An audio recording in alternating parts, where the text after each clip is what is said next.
Hello friends, C program के lecture number 4 में आपका स्वागत है।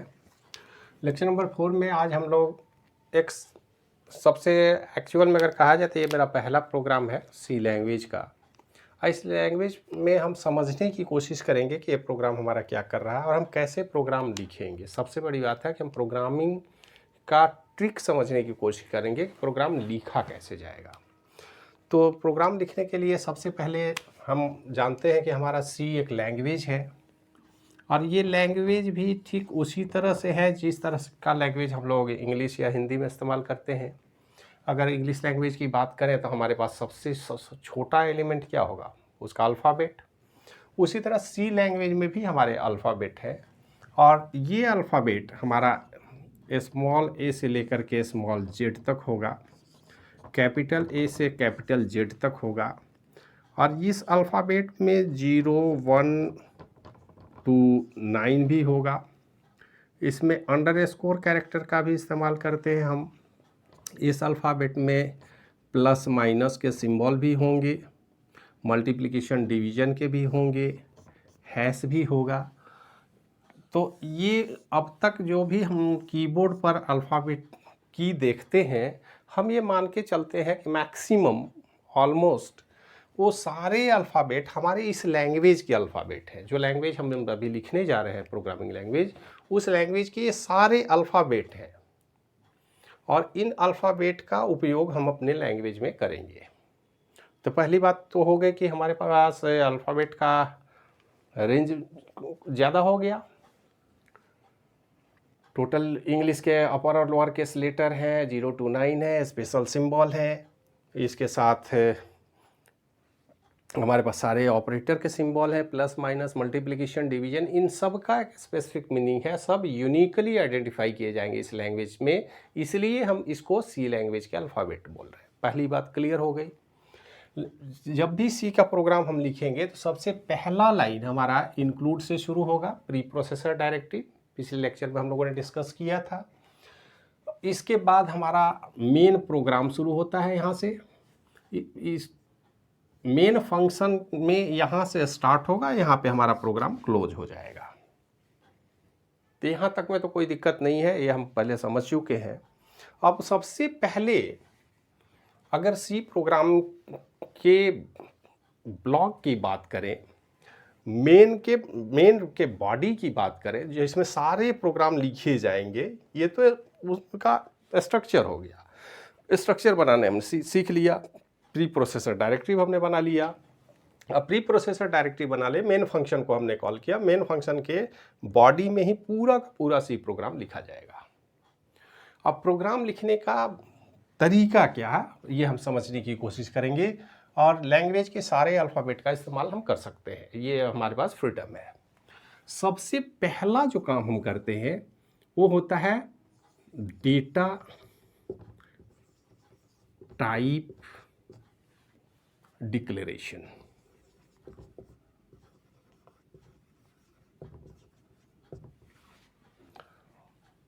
उसके बाद नंबर आता है वेरिएबल।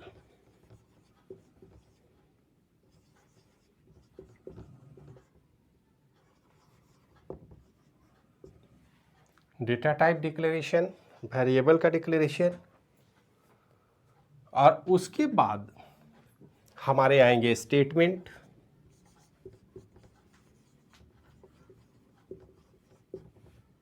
अलग अलग स्टेटमेंट जो भी होगा। अब इस स्टेटमेंट में हम ऑपरेटर की बात कर सकते हैं। इस स्टेटमेंट में एक्चुअल में हम ऑपरेटर की बात करते हैं, ऑपरेटर के प्रेसिडेंस की बात करते हैं।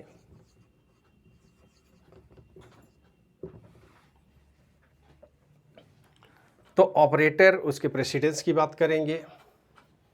इस स्टेटमेंट में हम आईओ ऑपरेशन की बात करेंगे।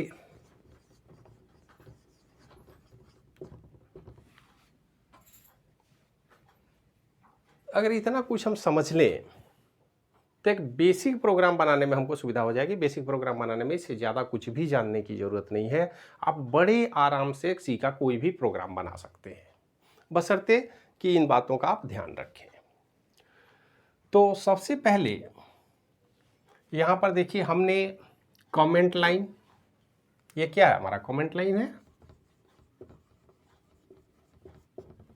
और कमेंट लाइन हम जानते हैं 2 तरीके से डिफाइन किया जा सकता है। ये पहला तरीका है और ये दूसरा तरीका है। पहले तरीका में आप यहाँ से स्टार्ट करेंगे, इस लाइन को लिखेंगे, लेकिन ये सिंगल लाइन कमेंट है। और यहाँ पर अगर हम बात करें तो ये मल्टी लाइन कमेंट है। आप यहाँ से स्टार्ट करते हैं और यहाँ एंड करते हैं। बीच में आप जितने भी लाइन लिखना चाहें उसको लिखें। हमारा कंपाइलर इस लाइन से उनको कोई एतराज़ नहीं है। ये जहाँ जहाँ भी आप लिखे हैं उनका सी के प्रोग्राम के कंपाइलेशन से कुछ लेना देना नहीं है, वो एज इट इज छोड़ दिया जाएगा। इसका मतलब है कि ये हमने सिर्फ आपको समझाने के लिए लिखे हैं, ताकि आप आसानी से इस प्रोग्राम में हमने क्या किया है वो हम लिटरल फॉर्म में आप तक मैसेज भेजना चाहते हैं। लेकिन कंपाइलर को या कंप्यूटर को इस लाइन से कुछ भी लेना देना नहीं है, उसको तो एलिमिनेट कर दिया जाएगा। इसका मतलब है कि हमने रेड कलर में जो लिखा है यही हमारा 4 लाइन का स्टेटमेंट है। Line number 1, line number 2, line number 3 और लाइन नंबर 4। ये सिर्फ 4 लाइन का हमारा प्रोग्राम है। इसमें सबसे पहला लाइन हमने क्या लिखा है, इंट आई। अब डेटा टाइप डिक्लेरेशन सी में सबसे पहला काम, ये काम आपको सबसे पहले करना होगा। और सी के प्रोग्रामिंग कॉन्टेक्स्ट में आपको हमेशा ध्यान में रखेंगे कि जितने भी डिफरेंट डेटा टाइप की ज़रूरत है आपको पूरे प्रोग्राम में, उनका डिक्लेरेशन पहले करेंगे। डेटा टाइप का डिक्लेरेशन आप पहले करेंगे। आप प्रोग्राम के बीच में या कहीं भी डेटा टाइप का डिक्लेरेशन बाद में नहीं कर सकते। मतलब प्रोग्राम जब भी स्टार्ट होता है तो जितने भी वेरिएबल की ज़रूरत है आप उनका डिक्लेरेशन सबसे पहले कर दें। अब इस डिक्लेरेशन का भी एक तरीका है कि आप सबसे पहले क्या लिखेंगे। अगर इसको हम कमेंट के फॉर्म में लिख दें तो इस तरह से लिख देते हैं। कमेंट के फॉर्म में हम लिखेंगे, पहला होता है डेटा टाइप। ये हमारा इंट जो है वो डेटा टाइप है, इंटीजर डेटा टाइप की बात करता है। और हम जानते हैं कि प्रिमिटिव डेटा टाइप हमारे पास 4 है। इंट हो सकता है, फ्लोट हो सकता है, कैर हो सकता है और डबल। तो अगर सी लैंग्वेज में है तो ये 4 डेटा टाइप में से कोई ना कोई डेटा टाइप आप यूज करेंगे। जिस तरह के डेटा का इस्तेमाल आप करेंगे उस डेटा टाइप को पहले लिखना होगा। और डेटा टाइप लिख देने से आपका काम नहीं होगा, उसके अगेंस्ट कोई ना कोई वेरिएबल आपको देना होगा। यहाँ हमने आई ले रखा है, आप चाहें तो ए बी सी डी कुछ भी ले ले, ये आई एक वेरिएबल है। और इस लाइन को कंप्लीट कर दिया गया ये बताने के लिए हमने यहाँ लगा रखा सेमीकोलन। पहला स्टेटमेंट कंप्लीट। इस स्टेटमेंट में हमने क्या किया, हमने डेटा टाइप बताया कंपाइलर को, वेरिएबल का नाम बताया और उस स्टेटमेंट को क्लोज कर दिया। कंप्यूटर के अंदर क्या होगा, जो ही इस लाइन को कंपाइल करके जब आप रन करने जाते हैं तो कंप्यूटर सबसे पहले, उनके पास अपना मेमोरी है, बड़ा सा मेमोरी होगा, 1 GB 2 GB जितना आप लगाए हैं मशीन में उसके अनुरूप आपके पास उपलब्ध है मेमोरी। लेकिन सबसे पहले जो ही आप कोई वेरिएबल डिफाइन करते हैं तो उस वेरिएबल के लिए मेमोरी के में स्पेस दिया जाता है। इस स्पेस का ही नाम ये वेरिएबल है आई। ये जो आई आपने नाम रखा है ये आई एक्चुअल में ये वेरिएबल है। इस स्पेस का नाम हमने रखा है आई। इसमें वैल्यू क्या है हमें नहीं पता, गार्बेज वैल्यू होगा, कुछ हो सकता है, अगर मेमोरी में पहले से कुछ वैल्यू है तो होगा, लेकिन हमारे किसी काम का वैल्यू नहीं है। अभी हमने सिर्फ डिक्लेयर किया है कि हमको एक स्पेस दीजिए। अब ये कितना स्पेस है, तो सी लैंग्वेज कहता है अगर आप 16 बिट डेटा की बात करते हैं तो integer data type 16 bit memory लेता है।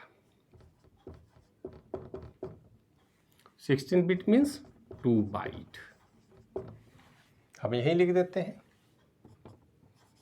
2 byte, float 4 byte, char 1 byte और डबल 8 बाइट।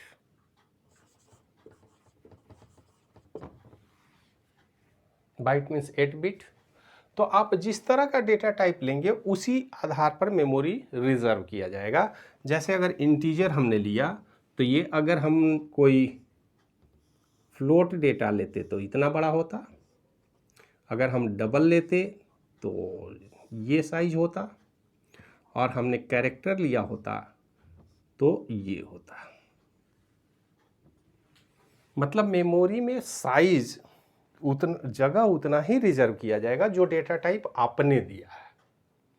अगर आपने इंटीजर डेटा टाइप दिया है तो 2 बाइट स्पेस रिजर्व किया जाएगा। उस स्पेस को एक टेम्पोररी नाम दिया जाएगा जिसको हम वेरिएबल बोल रहे हैं, वो है आई।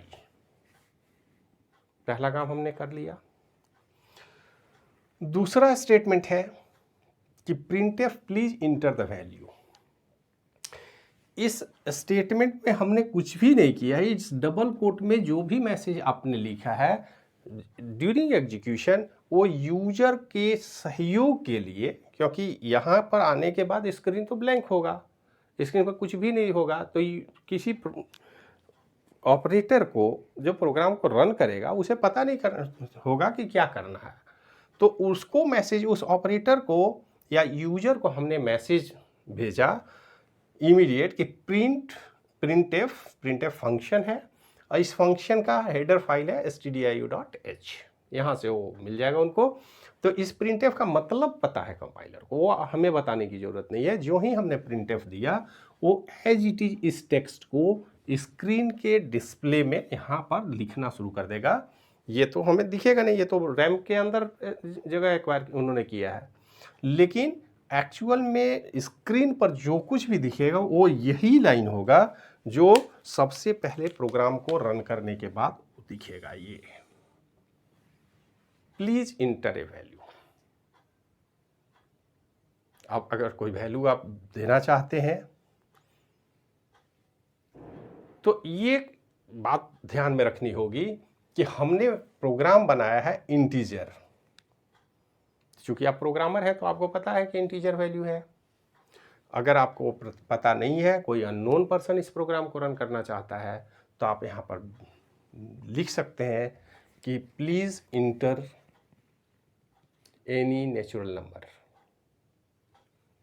एनी नंबर, इस तरह से, एनी कैरेक्टर नहीं दे, क्योंकि इंटीजर डेटा टाइप में हमारे पास 2 बाइट स्पेस है। उस स्पेस में कोई ना कोई न्यूमेरिक वैल्यू रखा जाएगा, और हम जानते हैं कि कंप्यूटर में एक नंबर को रखने के लिए सिंगल बाइट की ज़रूरत होती है।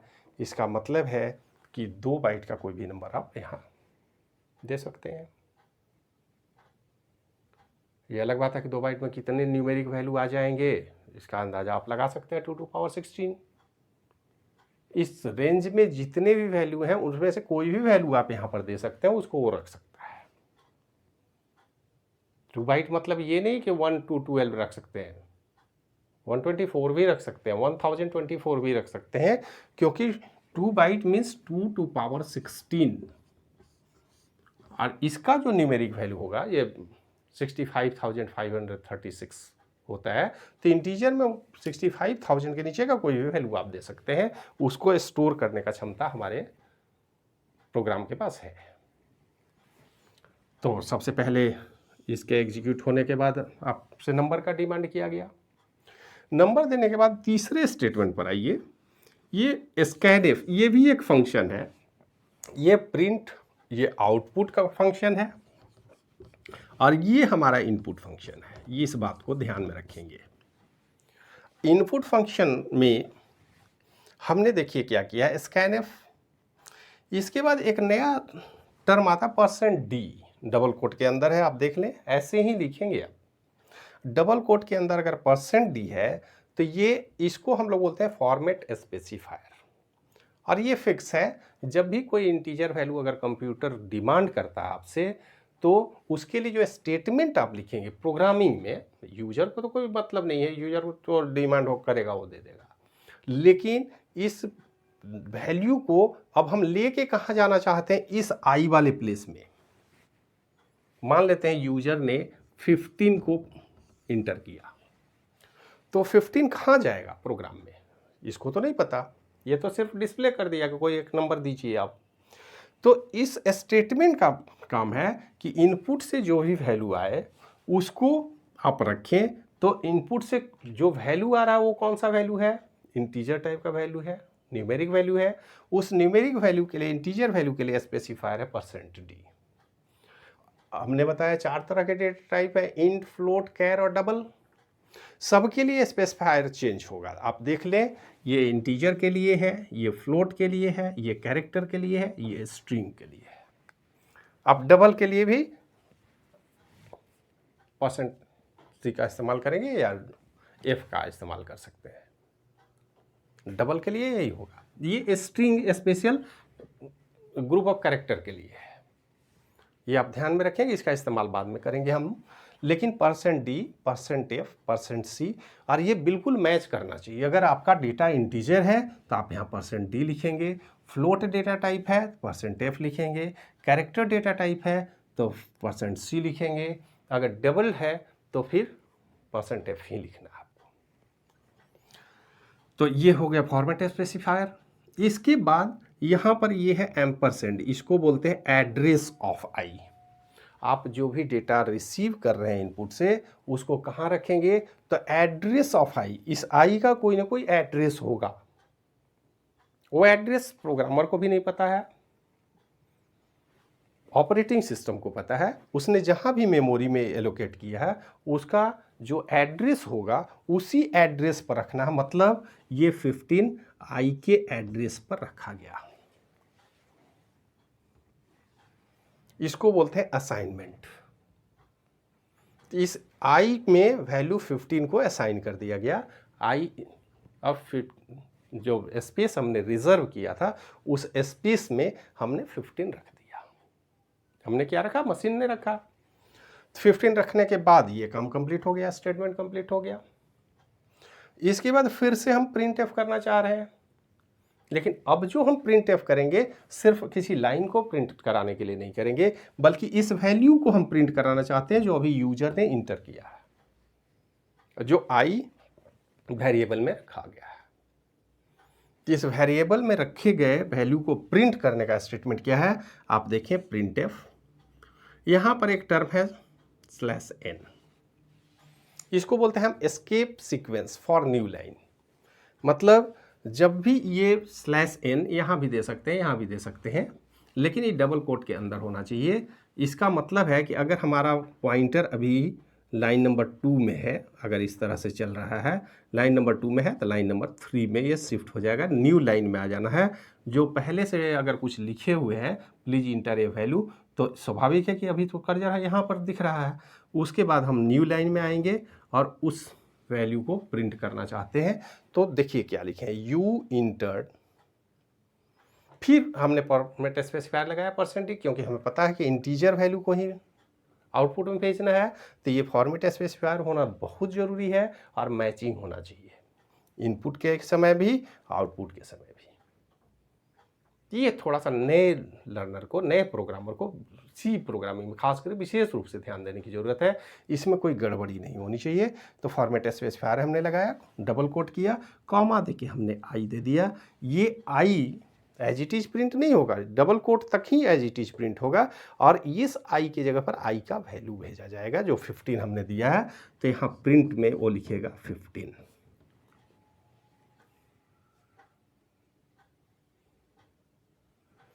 तो फाइनल प्रिंट क्या होगा, यू इंटर्ड ... 15। तो इस पूरे प्रोग्राम में एक्चुअल में अगर हम देखें तो हमने क्या किया है कि इस प्रोग्राम को हमने लिखा। अब आप जब एक बार सीख लें, देखिए हर बार हम आपको कमेंट लाइन नहीं लिखेंगे, तो ये फर्स्ट प्रोग्राम है इसलिए हमने हर लाइन में कमेंट लाइन को जोड़ दिया है ताकि आप आसानी से उसको समझ सकें, आपको कोई दिक्कत ना हो। तो यहाँ पर डबल स्लैश की बात हो, स्लैश स्टार की बात हो, ये सारे कमेंट लाइन जो है ये सिर्फ आपको समझने के लिए हमने लिखा है। इसको आप हटा देंगे, आप प्रोग्राम सिर्फ 4 लाइन में लिख सकते हैं। Int i print f please enter a value scan f %d %i या इसको आप पढ़ सकते हैं address of i then print f /n you entered %d i. Semicolon से आपका हर स्टेटमेंट देखिए सेमीकॉलन से एंड होगा। कंपाइलर सेमीकॉलन देखते ही समझ लेता है कि ये स्टेटमेंट आपका कंप्लीट हो गया है। तो हमने सबसे पहले क्या किया, डेटा टाइप डिसाइड किया, वेरिएबल का नाम डिसाइड किया, data type declaration, variable declaration, उसके बाद स्टेटमेंट अलग अलग, डेटा वैल्यू लेने के लिए स्टेटमेंट हमने दिया, इनपुट रिसीव करने के लिए फंक्शन का इस्तेमाल किया, प्रिंट के लिए फंक्शन का इस्तेमाल किया और हमने उस वैल्यू को प्रिंट कर दिया। फाइनली हमारा कर्ली ब्रैकेट क्लोज हो जाता है, हमारा प्रोग्राम एंड हो जाता है। तो इस तरह से आप अगर देखें तो ये पूरा प्रोग्राम इसी कर्ली ब्रैकेट में, इसी मेन के बॉडी में लिखा गया है। और आप आगे से जब भी प्रोग्राम लिखेंगे तो अभी जो इनिशियल में, आगे भी हम बढ़ाएंगे फंक्शन वगैरह में फिर आगे बढ़ेंगे, लेकिन इनिशियल हमारा मेथड यही होगा, पहले इंक्लूड देन मेन के बॉडी और बॉडी में स्टेटमेंट में भी सबसे पहले data type declaration, variable declaration, then function और देन एंड। इतना ही काम करना है, आपका प्रोग्राम रेडी हो जाएगा। इस प्रोग्राम को आप सेव करेंगे, जब भी प्रोग्राम लिखेंगे तो उस प्रोग्राम को सेव करने के लिए आप नाम कुछ भी दे दें, हमें कोई फ़र्क नहीं पड़ता। जैसे इसको अगर हम नाम दे दें टेस्ट, कंप्यूटर को कोई आपत्ति नहीं है, और .c होना चाहिए। क्योंकि आपने प्रोग्राम C लैंग्वेज में लिखा है तो एक्सटेंशन आप प्रोग्राम में .c लगाएंगे। अगर आपका कंपाइलर C++ का है तो आप test.cpp भी लिख सकते हैं, कोई फ़र्क नहीं पड़ता। अगर C++ के कंपाइलर में आप प्रोग्राम लिख रहे हैं तो .cpp या C में लिख रहे हैं तो .c होना चाहिए। आप सेव कर लें, उसी कंपाइलर में आप प्रोग्राम को पहले कंपाइल करेंगे। अगर कंपाइलेशन में कोई एरर नहीं आता है फिर उसको आप रन करेंगे, आपको प्रोग्राम का आउटपुट या आपके साथ कम्युनिकेशन शुरू हो जाएगा। तो हम आशा रखते हैं कि इस फंडामेंटल प्रोग्रामिंग का कॉन्सेप्ट आपको समझ में आया होगा। किस तरह से आप प्रोग्राम लिखेंगे जब आप थोड़ा समझ लें तो कोई ये कमेंट लाइन लिखने की ज़रूरत नहीं है, लेकिन कमेंट लाइन एक लाइन आप लिख सकते हैं, ऊपर में ही लिख दीजिए कि this program for this work, ताकि कोई भी आपके प्रोग्राम को पढ़े तो उसके पहले कमेंट लाइन में ही उसको मिल जाए कि आपने किस काम के लिए प्रोग्राम लिखा है। ये एक अच्छी प्रैक्टिस है कि आप कमेंट लाइन में ऊपर में प्रोग्राम के विषय में ज़रूर बता दें कि किस काम के लिए आपने प्रोग्राम लिखा है, उसको कमेंट लाइन में दे दें। कंपाइलर को उससे कोई मतलब नहीं है, लेकिन दूसरे जो भी प्रोग्रामर हैं, जो आपके कलीग हैं, वो देख के समझ लें कि आपने किस काम के लिए प्रोग्राम लिखा है। बाकी ये सारे स्टेटमेंट पर आप ध्यान देंगे और इसी के आधार पर हम लोग प्रोग्रामिंग करेंगे। तो आज के वीडियो लेक्चर में इतना ही, ज़्यादा लंबा नहीं करते हुए वीडियो को रोकते हैं, फिर मिलते हैं अगले वीडियो में। तब तक के लिए धन्यवाद।